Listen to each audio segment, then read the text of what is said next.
গোলু ছিল খুব শক্তিশালী এক ছেলে, কিন্তু সে খেত অনেক বেশি। তার এই বেশি খাওয়ার অভ্যাসের জন্য বাড়ির সবাই খুব চিন্তায় থাকত। সে একাই বাড়ির সবার খাবার খেয়ে ফেলত। বাবা, এটা তো ছেড়ে দে, এই খাবারটা তোর বাবার জন্য। কিন্তু মা, আমার পেট তো একদম ভরেনি, মনে হচ্ছে পেটের মধ্যে ইঁদুর দৌড়াচ্ছে।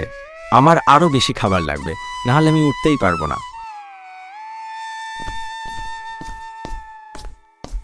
হ্যাঁ বাবা, খুব খিদে পায় তোর, তাই না? খেয়ে নে, সব খেয়ে নে। থালা বাটি যা আছে সব চিবিয়ে খেয়ে নে। তোর মায়ের খাবার তো শেষ, এবার আমারটাও খেয়ে নে। আমরা না হয় জল খেয়ে ঘুমিয়ে পড়ব। এত কষ্ট করে রোজগার করি কি তোর পেট ভরানোর জন্য? কোনোদিন ভেবে দেখেছিস বাড়িতে আর কিছু থাকলো কিনা? গোলু বাবার বকুনি শুনে দুঃখ পেয়ে বাড়ি থেকে বেরিয়ে গেল। আপনি ওকে এমন করে বলবেন না, ও তো অবুঝ বাচ্চা, নিজের খিদেটা ছাড়া আর কি বোঝে। আমাদের এখানে না খেলে ও যাবেটা কোথায়?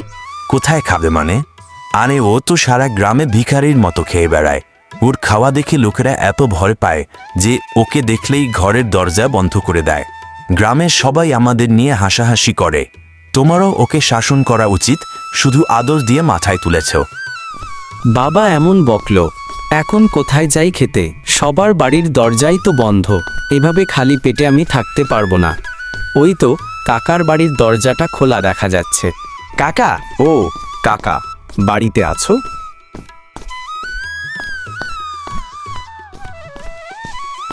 হ্যাঁ বাবা, কি হয়েছে এই অসময়? খুব খিদে পেয়েছে কাকা। তোমাদের বাড়িতে আজ কি রান্না হয়েছে, একটু খেতে দেবে? আরে বাবা, আজ তো আমাদের বাড়িতে রান্না হয়নি।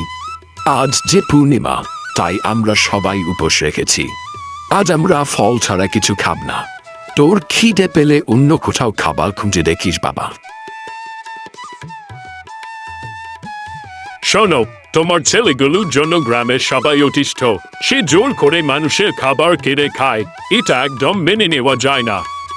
মুখিয়াজি, ও শুধু খাবার কেড়ে খায় না, আমাদের ভয় দেখায়। কাল রাতে আমার পরিবারের সবাই ওর জন্য না খেয়ে ঘুমিয়েছে।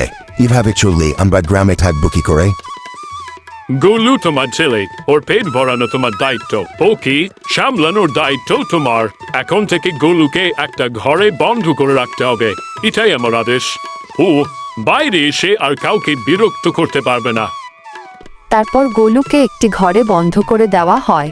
গোলু খাবার দেওয়ার জন্য তার মাকে বলে, কিন্তু মা বেশি খাবার দিতে পারে না। একদিন রাতে ডাকাত দল প্রবেশ করে। তারা গ্রামের বিভিন্ন বাড়িতে লুটপাট করে গোলুর বাড়িতে পৌঁছায়। এই বুড়ো বাড়িতে যা সোনা দানা টাকা পয়সা আছে সব বের করে দে, নইলে তোর গলাটা নামিয়ে দেব। বাহ, তার মানে আসল মালপত্র সব এই ঘরে লুকিয়ে রেখেছিস। চালাকি।